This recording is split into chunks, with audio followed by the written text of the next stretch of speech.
So welcome to our January 3rd Thursday Lunch and Learn. I realize that now that we are beginning 2025, we started these programs in November of 2020. So it's pretty exciting that we're now into our, well, not really into our fifth year, but kind of into our fifth year. So thank you for being here. One of the honors that the Institute for Holocaust Education has, and one of our greatest assets, is the Jewish Community Relations Council, and Sharon Brodkey, who is the executive director. And together, we're always working together. We share office space, but more importantly, we share like minds and like ideas. And when both in the positive of the programming side, but also when things arise in our community. And it's wonderful that we have this relationship, but it's also necessary in a very important way that we have this relationship.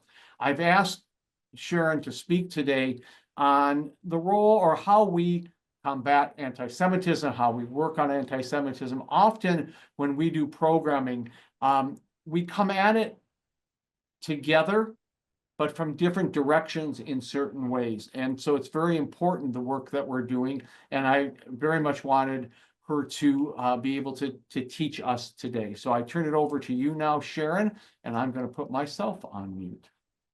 Thank you, Scott, and thank you to everybody in attendance.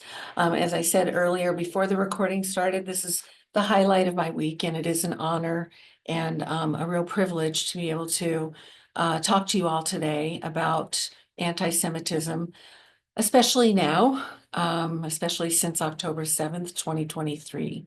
So we'll kind of dive deep into it. If you have a question, if you want to put it in the chat, or raise a hand, but let me get through this first part, and then we'll see what kind of questions you have before we start getting into some more tachlis stuff. And stuff is a highly technical term. I just want you to know I use it a lot. So what's interesting about anti-Semitism today is that it's not simply a form of religious, racial, or ethnic prejudice, but it also uniquely functions as a conspiracy theory that's been rooted in lies about Jewish power and influence, and that's used to sow distrust in not just the Jewish community, but in our institutions and democracy. So because of this, it poses a threat far beyond the Jewish community.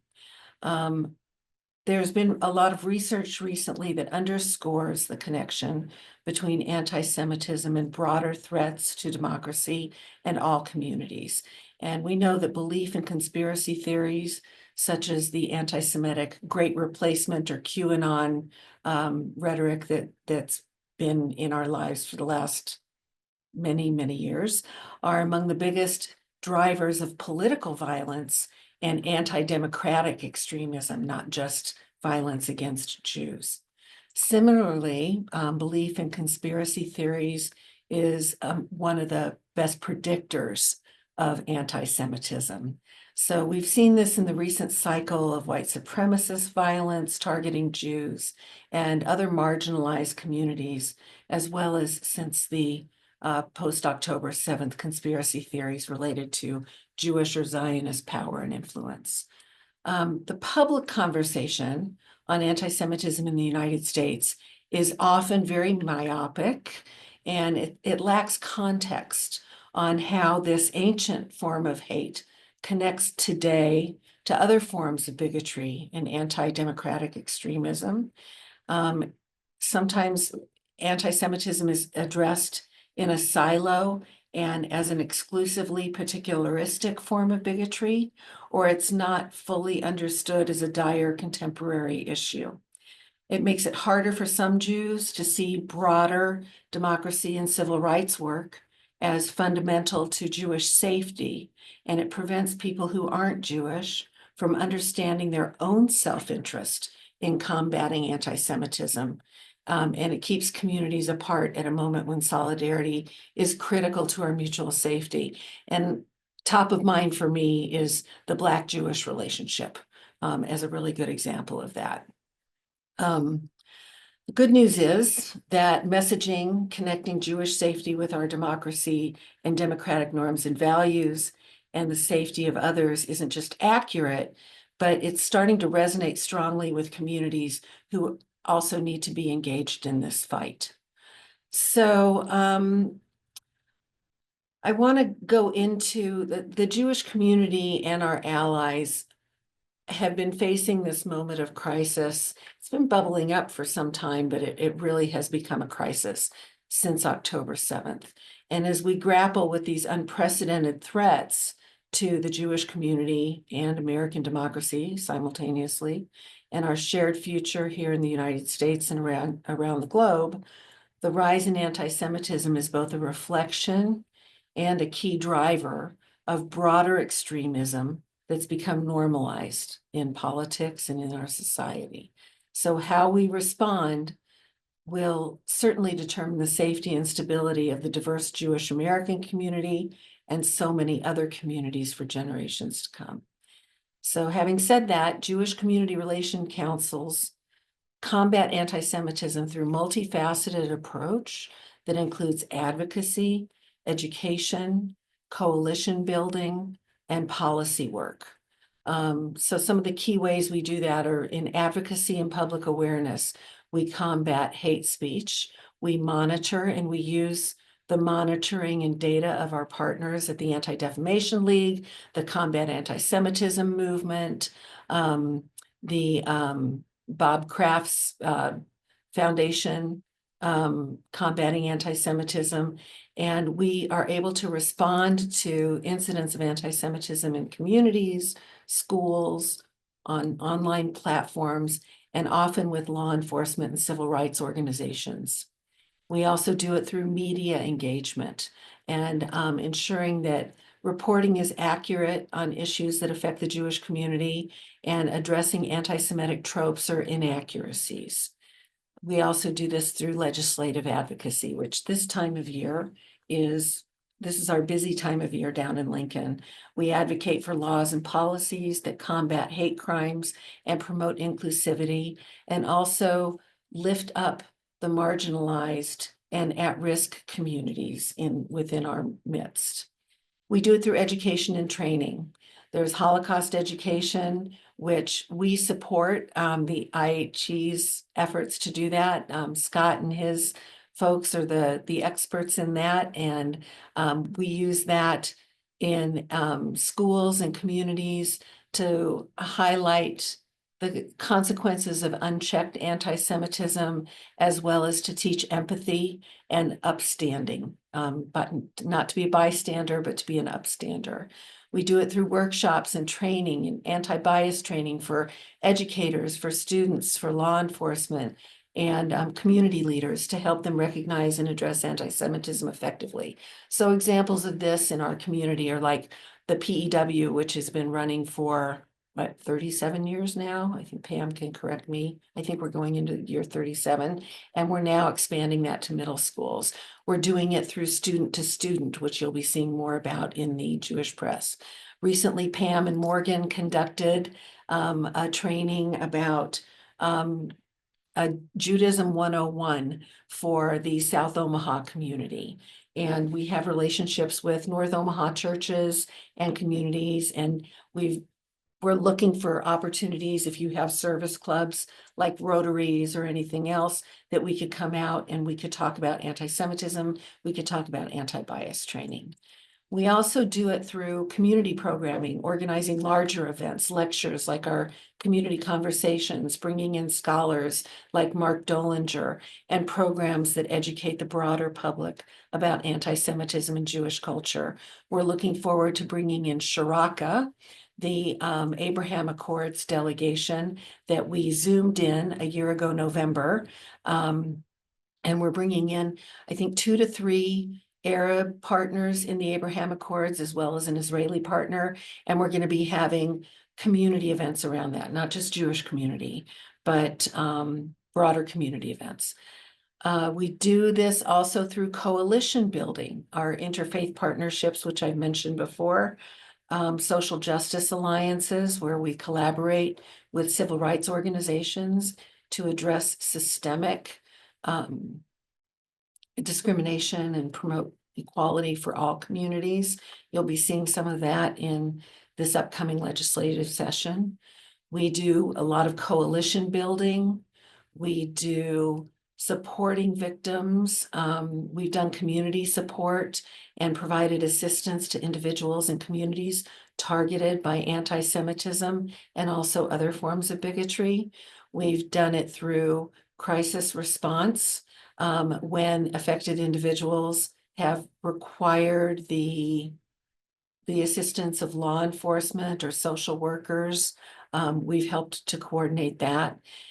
And we work in lockstep with, it's not our primary function, but promoting positive Jewish identity, cultural events, programs that celebrate Jewish history and culture, like Jewish American Heritage Month, and public dialogues, among them our community conversations.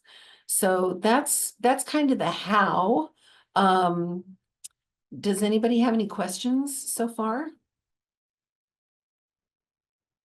Oh my gosh, come on, Yourself people. off mute. No questions? Okay, then we're gonna move on. We're gonna talk about some of the forms of anti-Semitism and how they manifest themselves today. And the first one, because this is an IHE group largely, we're going to talk about Holocaust inversion and Holocaust trivialization. Anybody hear of those before? No? Oh, good. Okay. So both of these, inversion and trivialization of the Holocaust, are forms of denial or distortion of the historical facts of the Holocaust, but they do it in different ways. And I also put in this category the accusations of apartheid, war crimes, and genocide on the part of Israel. Holocaust inversion occurs when the roles of the victim and the perpetrator are reversed, or when the Holocaust is used as a rhetorical tool to falsely equate the behavior of Israelis or Jews or other oppressed groups with the behavior of Nazis.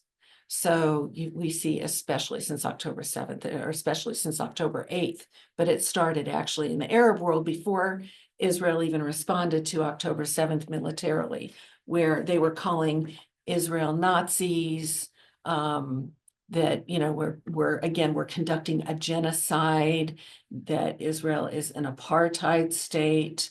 So that's one of the examples, some of the examples that I'm sure you're all very familiar with after this 15 months of war in Gaza. Holocaust inversion especially arises in the context of political rhetoric.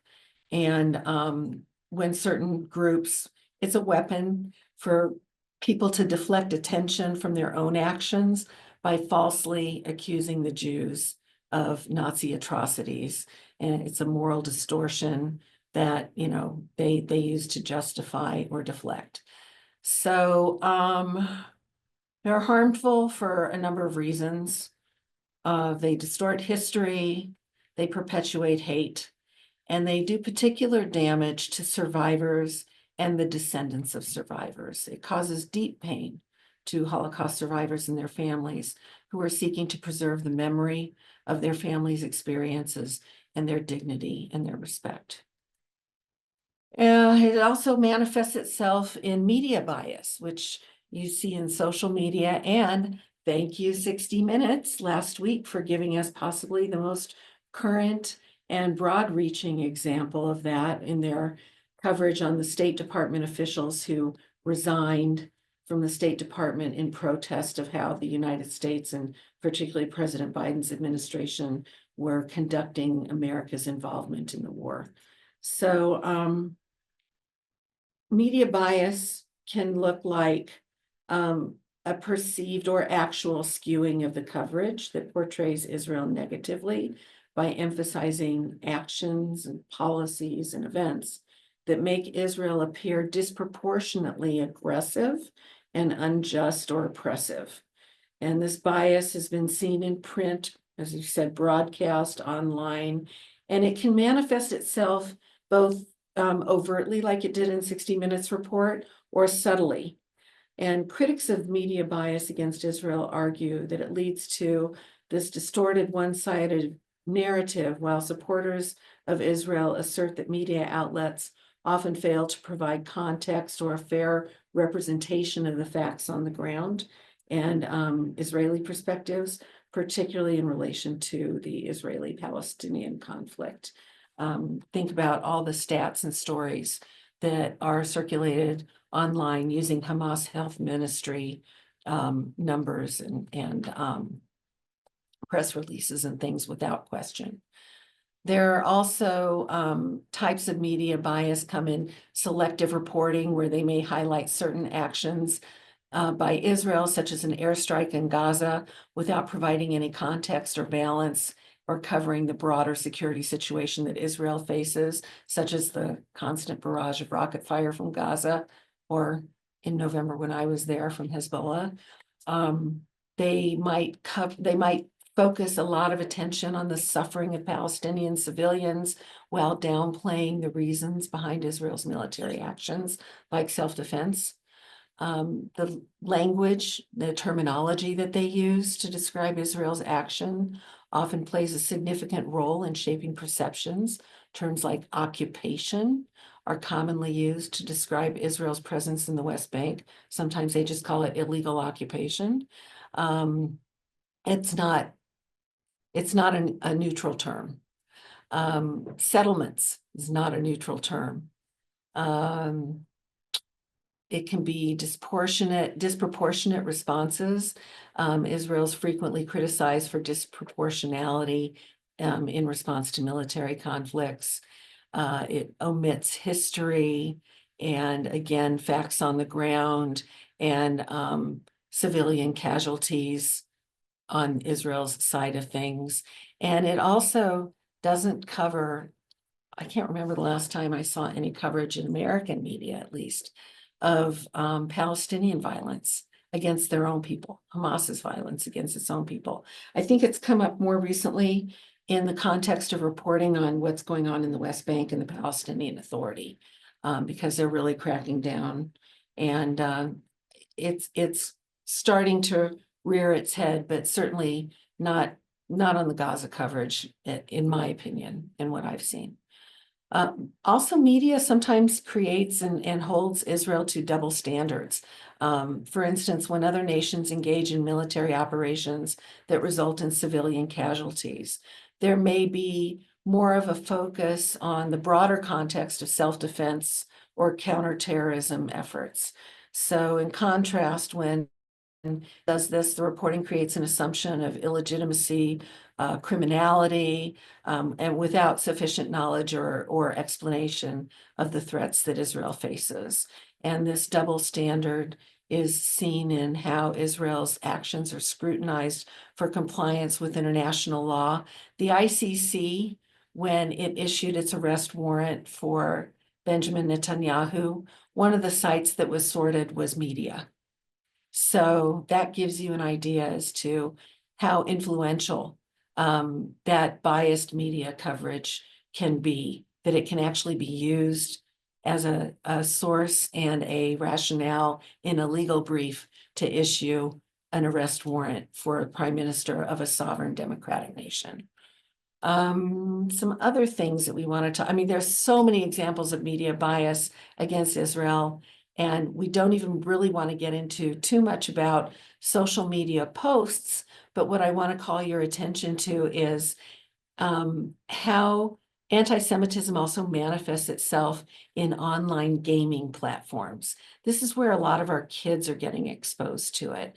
It's not just Twitter or Instagram or Facebook or the things that we think of that are top of mind social media. It happens in gaming. And if any of you received the Jewish Press a couple weeks before Hanukkah and saw our Shine a Light guide, it explained a little bit about how what to do when you encounter it, what to do when your kids encounter it, and how to keep your kids safe in a gaming environment from people who are either predatory or are blatantly anti-Semitic.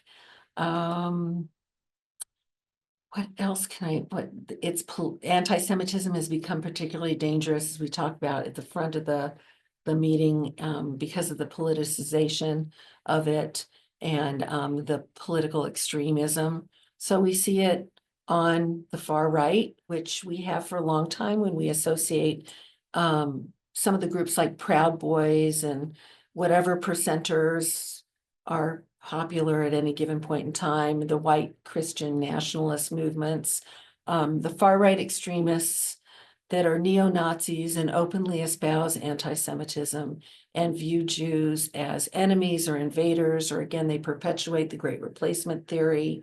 And these groups often participate in violent rallies or demonstrations, and their rhetoric has been normalized by, I used to say some fringe political figures, but it's no longer fringe. Our incoming president has repeated, and some people in his former cabinet and some of his supporters, Nick Fuentes, having dinner at Mar-a-Lago with incoming President Trump, then candidate Trump. There's also far left anti-Semitism. And this we see in the anti-Zionism that crosses the line and isn't just criticism of Israel's policies or a particular tactic in war, but it is it denies the rights of the Jewish people to self-determination in Israel, and it applies a double standard to Israel's actions that delegitimize Israel and demonize Jews based on our support of Israel. So I'm sure none of this is news to anybody. Any questions so far on this piece of this conversation? No? I do have a question just in what you're saying here. So Mhm. if, and this is going to be more opinion from you, I know, which is great. So if we are entering the next part of the narrative with Israel, given that, and I'm very, hopefully optimistic that a ceasefire is beginning on Sunday, and the challenges of where Israel has been thrown into media coverage, do you see any of that? Do you see that anti-Semitism, in a sense, will take a different direction in the public platform because there won't necessarily be, hopefully, the 24-hour right in your face negative coverage of Israel if there is a ceasefire that is holding, and especially if some of the things that may come out of that, such as recognition of Israel by Saudi Arabia and a common goal of dealing with Iran, and that being in the American agenda too. Do you see a change within how the perception of anti-Semitism or going into different finger pointing? There's a lot of ifs in that question. And a lot of things that have to happen or might not happen that could move the needle either way. I'm trying to remain hopeful about what happens, but already we see, not just in American media, but also in Israeli and European media, how this is being covered. I mean, just before I went to bed last night when it was morning in Israel, and already people were coming out strong. Netanyahu was claiming that Hamas is reneging and fingers are pointing. And I don't think that changes, that particular back and forth is going to make anything in the broader, in the non-Jewish community. I don't think it's going to change anybody's opinion one way or the other. It's just part of the ongoing scenario. I'm very hopeful that if we can get this to a point where, or when President Trump comes back into office, if Saudi Arabia and some other Arab countries, but Saudi Arabia first and foremost, join the Abraham Accords, that could swing things as well. But this is just anecdotal on my part. I don't think that Saudi Arabia has very favorable reputation in the United States among Americans anyway. So I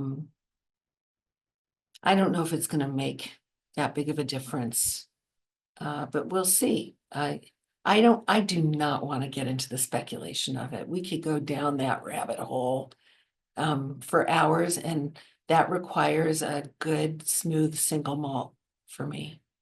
But it's I have to say I'm not very optimistic about what's going on.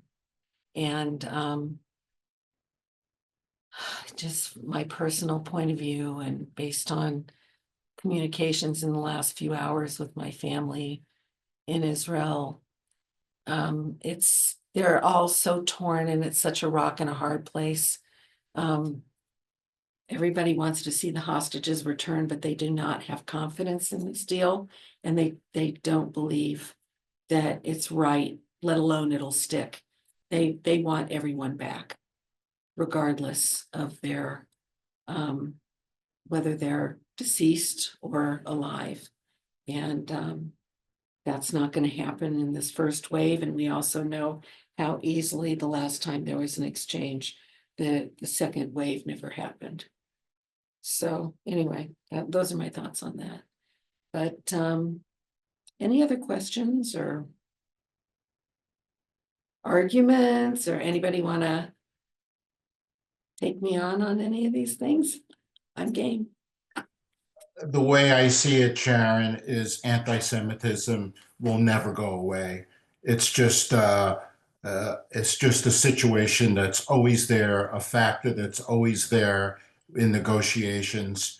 And I think we just need to deal with individual incidences. But it's a tradition that's been going on for thousands of years. And I really can't see that it's going to ever change. You just have to take care of incidents and events. Yeah. And to that point, Bob, we as Jews are not going to solve or get rid of anti-Semitism, right?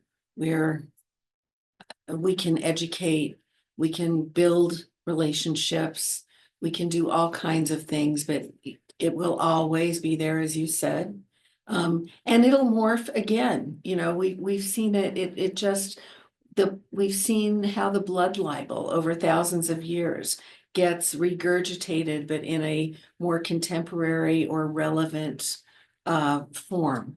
And maybe hundreds of years ago they were talking about kidnapping non-Jewish children and bloodletting for matzah and things like that. But now you turn to mainstream European media, and you see cartoons of Benjamin Netanyahu with horns and fangs and blood dripping from his fangs over a crib with a baby wearing a keffiyeh on it.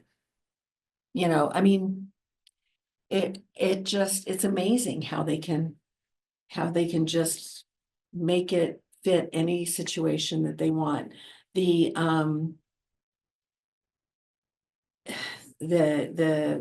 incoming administration and some of the people that he's surrounding himself with, and President Biden alluded to it last night in his speech about warning us about an oligarchy and how many Jewish people might be among, if there's only one, but he's, it's someone who's got a tremendous amount of wealth. This again will be the Jews clamoring for power and influence and I don't know, do we consider Elon Musk Jewish? Does the non-Jewish world consider Elon Musk Jewish? Is he? I don't. But he is Jewish, right? I mean, he was Jewish or had a Jewish parent or something. Did he? I don't think so. Okay, No, he's okay, not Jewish. okay, okay. Yeah, I don't know. But there's certainly there's going to be, with this incoming administration, a rise of extremist movements on both sides. And they are always going to ignore the broader context of anti-Semitism and treat it as a political football rather than a genuine concern for Jewish communities. And that allows anti-Semitism to be normalized or excused for political expediency, and that's very dangerous. So what else can we talk about? You know, we know. Why don't you share some examples on the local level of maybe what we've worked, I mean, I can. Let me Exactly. show you That we something. worked on. Let me share something that, are any of you familiar with Lauren Sykes, Rabbi Lauren Sykes? He, Know him quite well. yeah, so, yeah, that's right. You knew him well. He was in Chicago for many years, and, well, not many years. He was actually in Ramat Rome for many years, And but, Wisconsin before that. and Wisconsin. He was the assistant director before. He went to- Oh, okay, so that long predates Ari in our role there. Okay, so I'm gonna show you something that he posted just the other day. Can you see this post about hearing anti-Semitic Jew-hating conspiracy theories? Can you all see that? We can see that you shared, there you go. Okay, so this goes to the fires in LA. So the Resnick family that owns Palm, the pomegranate juice company, and it's called the Wonderful Company, and they make the pomegranate juice. They're blaming them for controlling the water in Los Angeles and the spread of the wildfires because they control, well, because of their business. So you can read Lauren's post here. Social media platforms are full of those pointing out in their rants about the wonderful company that the Resnick, and wonderful meaning the name of the company, not the wonderful company. Jew haters like to use the term Zionist as a replacement for Jew, so they can claim that they don't hate Jews, only Zionists. This is a nefarious claim that we cannot allow. The tactic here is a riff on the classic anti-Semitic trope that Jews control the world, the banking system, Hollywood, the media, and the weather. It could have some straight out of the protocols, or it could have come straight out of the protocols of the Elders of Zion. So, again, you have this very philanthropic but wealthy Jewish family who's being blamed for why there's no water pressure in the fire hydrants in Los Angeles. So that's one current or very contemporary example. As Lauren points out in his post, the word Zionist is often used by anti-Semites to cover their anti-Semitism and say, I have nothing against Jews. It's just Israel I don't like. That is straight up anti-Semitism. Don't let anybody fool you, and don't let them get away with that kind of talk. We saw it in this last election when incoming President Trump said that if he doesn't win this election, America will have the Jews to blame. Anybody else see any recent examples you'd like to share with the group? You guys are so quiet. Why don't you give some examples of what we've seen, you and I worked together with within the schools, and that I think we've had some success with. We've had a lot of success with, not just some, but that's a different, for me, that's a different kind of anti-Semitism, because I'm gonna lean into the fact that kids are dumb and that kids don't understand what they're saying. And I'm not talking about the college campuses. That's a whole different level of, with other ramifications and other contributing factors. But what we see here most frequently at schools are individuals who make statements or post something on social media or graffiti a swastika into a desk where a Jewish kid might be sitting. And those are very individual, specific, usually targeted at one kid, not necessarily a group of kids. And that kind of, that's a teachable moment. And those are often young people who have heard something at their dinner table, or maybe even their youth group, or within their social circle or their social media sphere of influence, and they repeat it, not knowing anything about it and not knowing the weight and the hurt and the pain and harm that it causes. What we don't have here, which is very, very fortunate. See, we can take those things because we can address them with the particular students who are offended and offenders and parents and school counselors. And we really haven't found a school that hasn't been responsive or hasn't expressed a desire to correct that and to nip it in the bud and make sure that they use it as a teachable moment, not just among those individuals, but across the school. And that's how we get more participants in the PEW workshops, and how we're leveraging that to get more. We're going to be launching student to student this semester, and programs that have an impact. But what I was trying to get to is what we're not seeing here in Nebraska.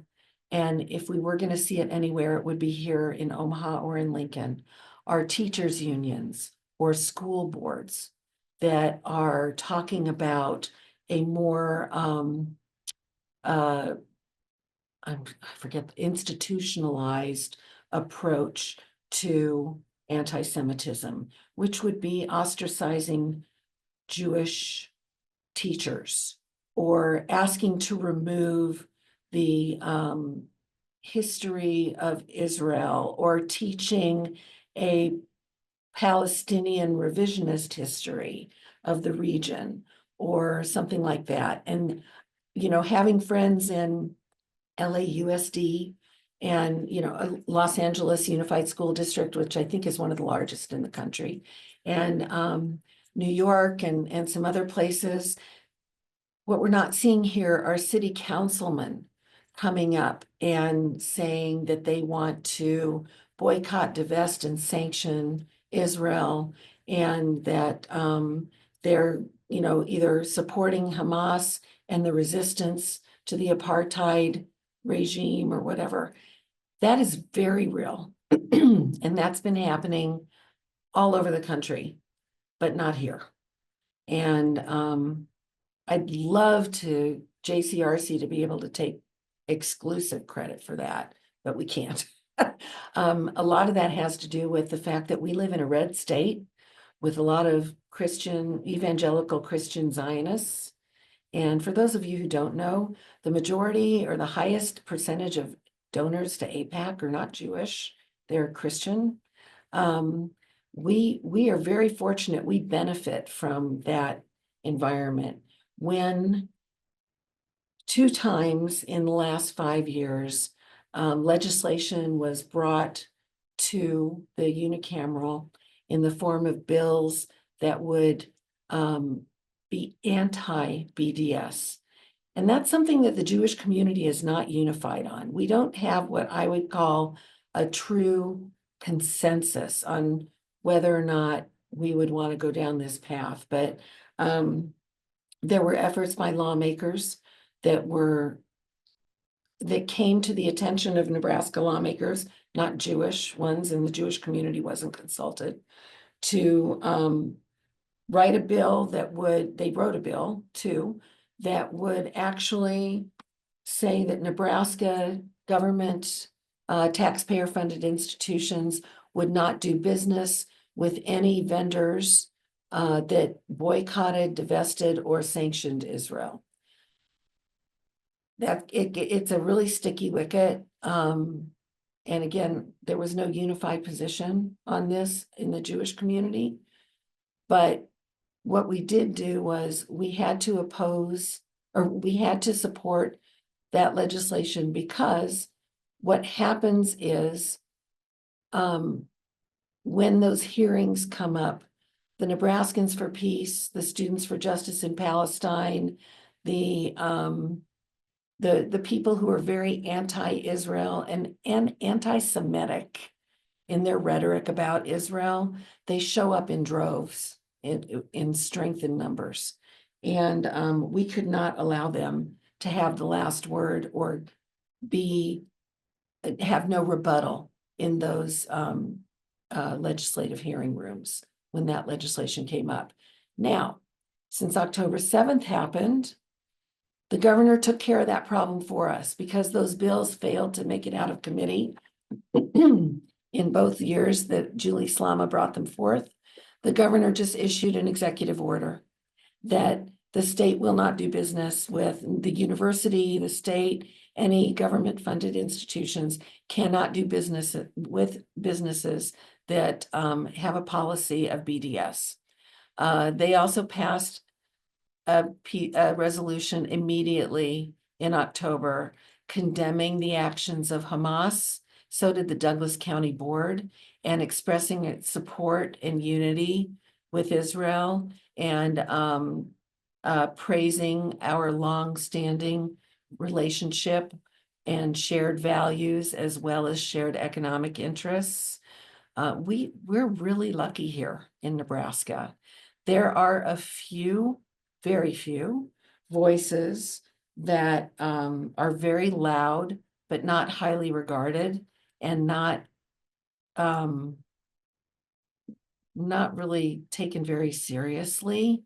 And these would be the people that you see in the old market, stomping around on Saturdays or Sundays, and on 72nd and Dodge on Wednesdays or Thursdays, holding up signs and, pro-Palestinian propaganda and things. But again, they're not gaining any momentum or any empathy or media attention, which is one of the reasons why we aren't coming out with a big public display of opposition to them or support for Israel. We're not going to invite media we're not going to invite them or give them an opportunity to amplify their voices, to continue to spread their messages and their misinformation, disinformation, and their hate and influence. And so far, that's really worked well in our favor. I think there's a statement or question from Steve in the chat. Well, Sharon reads that. Are there other questions?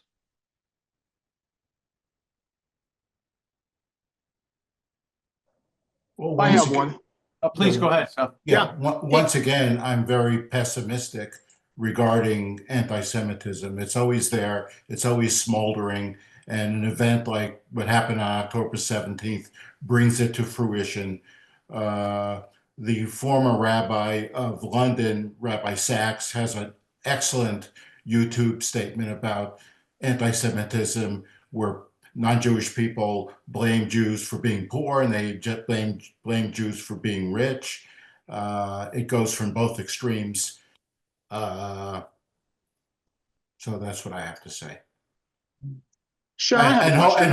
And hopefully it doesn't progress to paranoia, because sometimes I feel that way. I think it's Sharon, hard not to. Yeah, Sharon, I have a question. sure. Have you heard any dialogue, either positive or negative, about the billboards that went up last fall? I think they're the Jubilon billboards. And do we have any kind of relationship with them, or do we know how long those will be there? And I just find it kind of interesting when I drive by. Yeah, so that's a good question, Seth. Sorry, you guys, I'm gonna mute myself for a quick second because I have to clear my. When you come back on, will you say what billboard so we all know what you're talking about? Yeah, and I don't know how many of them are still up. It was my understanding that one of them didn't make it up at all, but we had actually heard from a media source that the organization Jew Belong was embarking on a campaign in the Midwest. They've been doing these billboards in various markets across the country for several years. And Jew Belong's mission is, it's not necessarily to. There are probably 20 organizations that I could name without covering all of them who fight anti-Semitism. But Jew Belong is one that tries to find the joy. It's like, putting the oi in Judaism, and they put a big joy in front of it, or J in front of it. So they decided to erect billboards in our community. A reporter at a TV station called me and told me about this and told me what the messages were because they got a press release on it. No one in the Jewish community was consulted on this. One of the messages, one of the billboards was one that we found very problematic because it accused universities of not doing their part in keeping campuses safe for Jews. And that is simply not the reality in Omaha or Lincoln. And this was a particularly delicate time in our relationships with the universities. It was shortly after the demonstration, the Solidarity Day in Lincoln, that was significantly, fortunately downplayed, and that the chancellor of the university, all the Jewish kids have him on speed dial, and they felt very safe and very good. UNO is a little bit of a different atmosphere, but that's, again, there are a lot of things that are playing into that. It's not an institutional issue. It is individuals that are acting on their own. So their goal when they started doing these anti-Semitism billboards across the country is to take that message outside the Jewish community. And they just didn't. This was also right before the elections, and one of them had something to do with, thank you, Pam. It says radicals ruin America. And we were really, really worried about that one, as well as the university one. The other one was kind of innocuous, but I don't know if that one's still up. Seth, have you seen anything different? I haven't. I saw that one. There used to be one up about 144th and Industrial Road. I'm not quite sure what that one says, but I found their messaging to be really unsophisticated. And so it was good to hear. Well, it's not good to hear, but maybe affirming to hear they didn't call us first, and there was no sort of coordination. It was just kind of an effort on their end. And I reached out to them and they refused to talk to me. So, and they've done that in other communities too. We've had a similar issue with another Israeli American organization that, they've blown into town with a campaign. This was on the BDS legislation, on the anti-BDS legislation. We were the 32nd state that they decided to, adopt and to bring this to without any conversation with the Jewish Yeah, and community. that group then also met, like Phil Malcolm and myself met with them, and we listened to them, and you wanted to give them their space and time, and they came with all this, and we're going to do, and the good news in that they kind of diffused themselves. We never heard from them ever again after they came to try to get us to, basically they wanted our logos to places that they had our support, but we wanted more and more information, and they didn't come back. And actually, I had the support of JFNA and a couple other organizations, a non-Jewish organization called KUFI, which is the Christians United for Israel. And they are an amazing group of people. And they have really sophisticated lobbyists, and they came to town and helped out in, dealing with this backlash that we were going to be getting because of the anti-BDS legislation. So again, governor solved that problem for us.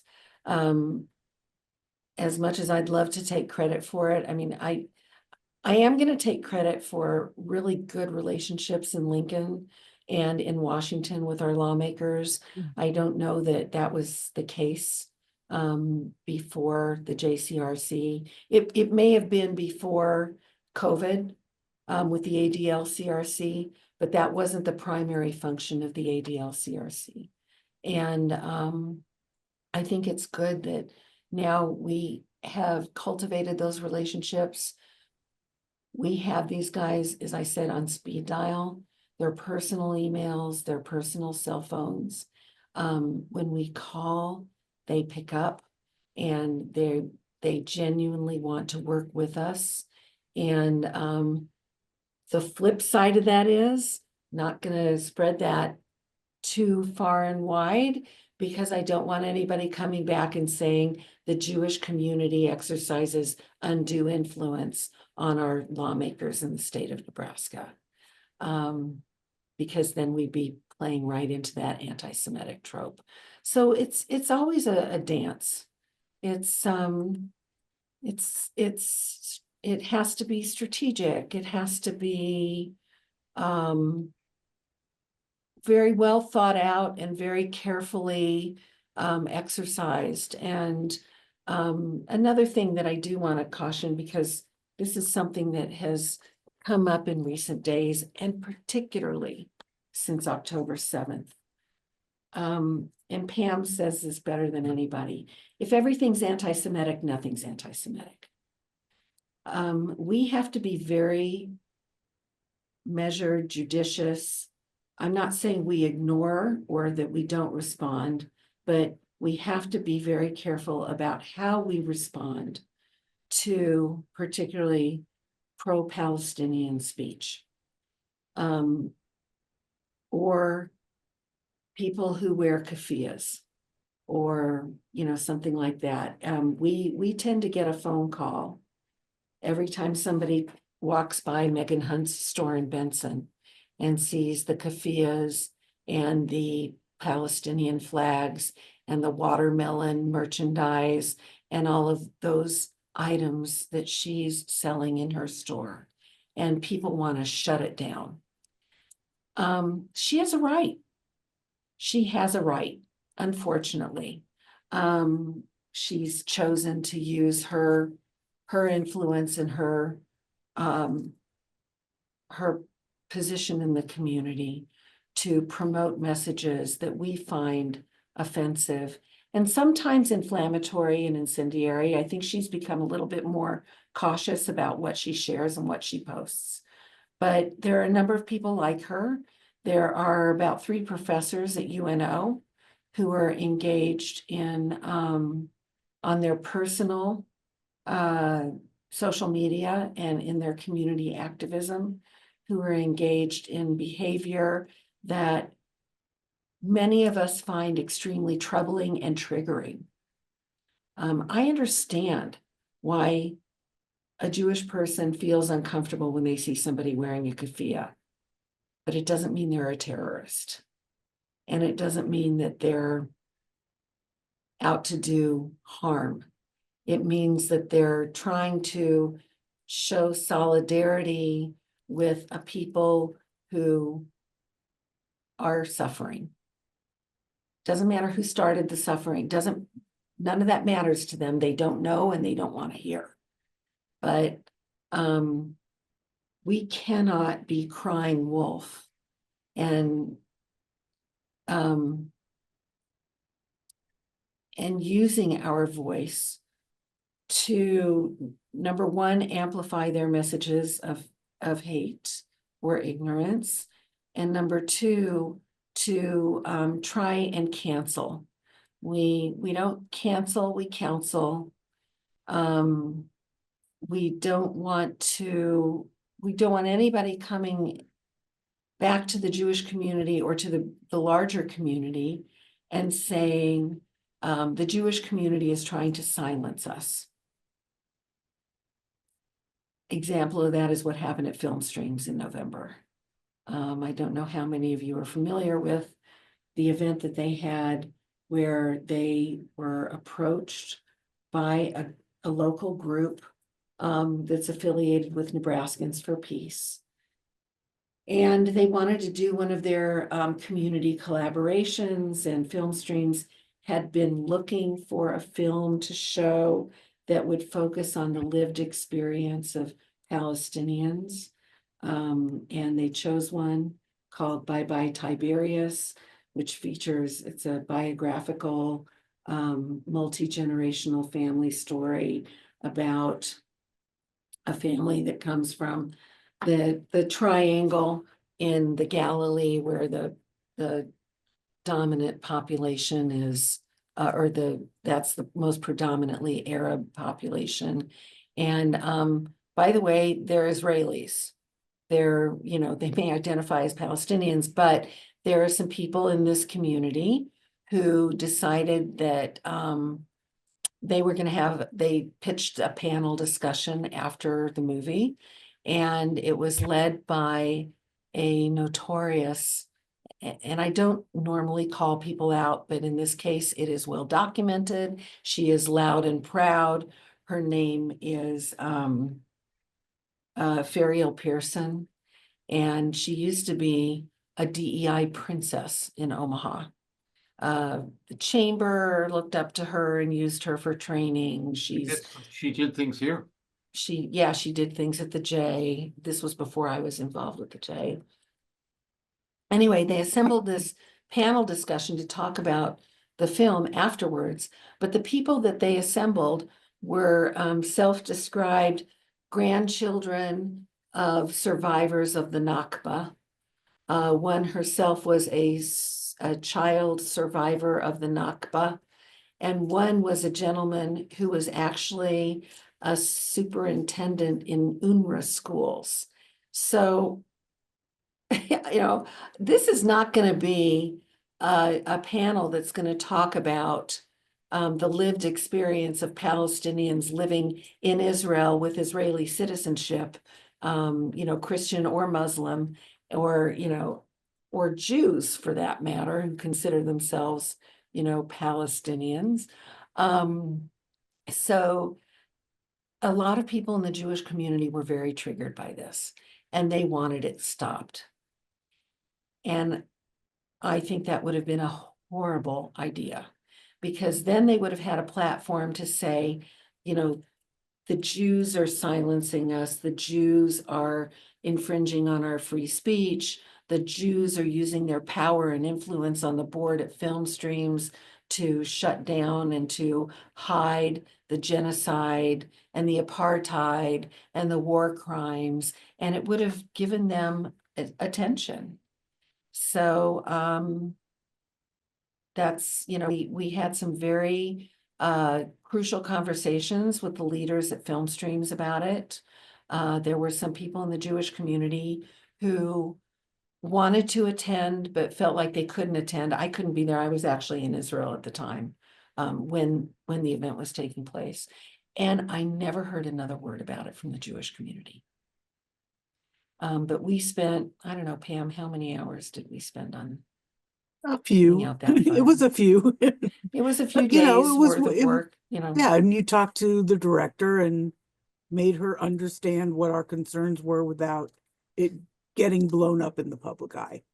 And I think because of the way that you handled it, Film Streams actually now came to us last week wanted to meet about some collaborating as we move forward, and realizing that maybe they shouldn't have done that, that what the issues were. So I think one of the things that is a compliment to the work that JCRC does, also IHE, is the approach that we take to the organizations, the people, whoever, when we have to deal with these situations. We don't go in attacking, we go in to try to make change.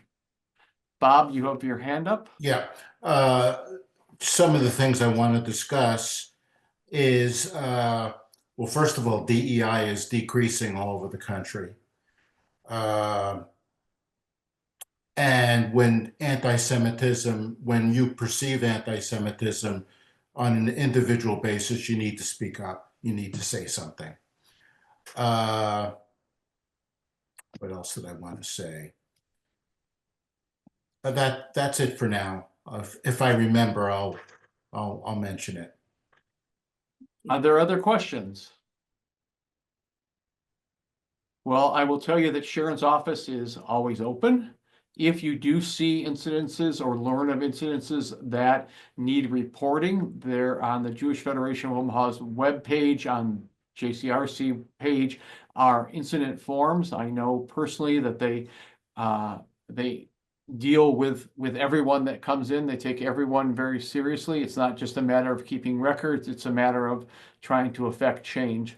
And so we are extremely grateful for the work that JCRC is doing, for the staff, for Sharon, Pam, Morgan. We're honored as IHE to be able to work together. And hopefully we're actually living by the values of Tikkun Olam, that we're trying to change the world and make the world a better place. I know that may sound a little bit naive, a little bit cliche, but that's how we have to work, or that's how we want to work. Sharon, thank you. Yeah, what I want to One more comment, mention. Bob, go ahead, please. Yeah, what I want to mention is social media is really increasing anti-Semitism, especially among young people, because of the anonymity that can be made with the comments on social media. I'm Yeah, sorry, go Go ahead, ahead. Bob. no, go ahead, Sharon. I spend a lot of time thinking about this. And I have for many months, more than 15, been telling people, don't engage. First and foremost, don't share anti-Semitic messages, because the virality of it and the algorithms amplify this to a degree that I think may actually blow some of it out of proportion.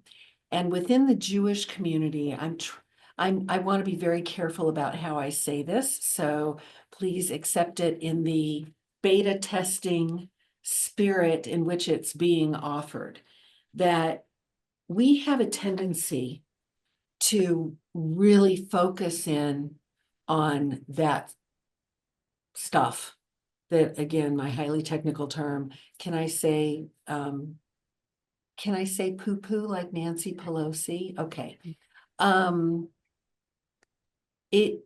When we see it, and if your algorithm, if you're feeding into that so that your algorithm is spitting all that stuff out at you, sometimes I think that we as a Jewish community are actually maybe overreacting to how prevalent it might be among other people. It's not that it's not happening. It's thank you, Linda. It's that in our minds, because it is so triggering, because we are so keenly aware of the consequences of anti-Semitism and what can happen when it goes unchecked, and that it is being propagated at rates and at reach that we never had before social media. It can be very threatening. Whether or not it actually, what we're seeing is actually being absorbed, believed, by the majority of people, I'm not sure. We know from ADL statistics and stuff that there's been a significant rise in anti-Semitic incidences and speech and everything, particularly because of social media. And that includes incidents too. And most of those incidents, with the exceptions of college campuses, I dare to posit, have been lone wolf individuals and bad actors, but not organized groups any more so than there were before. And I'm thinking particularly of the Christian nationalists and the white supremacists. Now, having said that, I do believe that after next Monday, we are entering into a really interesting period of time with the Trump administration, who really opened the door and welcomed those people and made them feel that they could propagate those messages without any consequences, that created this permissive environment for them to come out of the woodwork and start normalizing some of their hate and some of their conspiracy theories and things like that.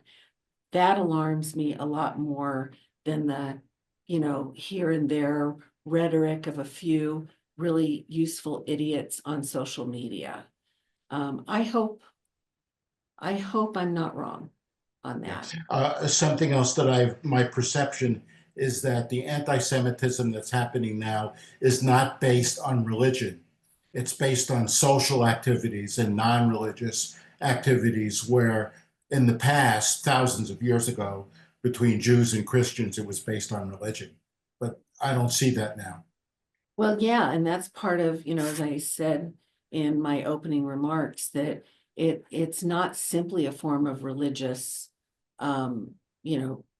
prejudice. It's racial, it's ethnic, it's political, it's all of those. And this is, how it tends to morph and fit the situation and the times that we're living in. So yeah, Bob, I agree with you. Now, taking out of that equation the Islamicists, the Islamic fundamentalists, and some of the Christian fundamentalists. But yeah, I think mainstream anti-Semitism, it lives in the middle, not in the extremes. And in the middle is where we have an opportunity to do some real education and some changing of hearts and minds. I'm not going to worry about the extremists. I'm going to worry about protecting us from them, but and normalizing them and their speech and messages, but I'm not going to worry about changing their opinions on things. I'm going to be worried about those people who may be tempted to buy into some of those conspiracy theories, social media posts, beliefs, things like that. Thank you, Sharon. I agree wholeheartedly. I want to thank everybody for being here for the lively discussion. Again, I recommend you check out the JCRC webpage it's a part of, you can find it on the Jewish Federation of Omaha's website. It gives you lots of different information and resources. Also, please don't hesitate to email either Sharon or myself, Pam, Jane, all of us are there to help. Next month, we have the opportunity to hear from Beth Dotan, Dr. Beth Dotan, on the work she's been doing with the recording and documenting in a new way of survivor stories. She spoke 2 years ago. The work that she did for her dissertation for her project has even grown further. We're honored to be a part of it. And next month, she's going to give us even more of a background on where they are today. So more information will be out shortly. It is on the 20th of February, again at 11:30. Thank you all for being here and have a great rest of your day.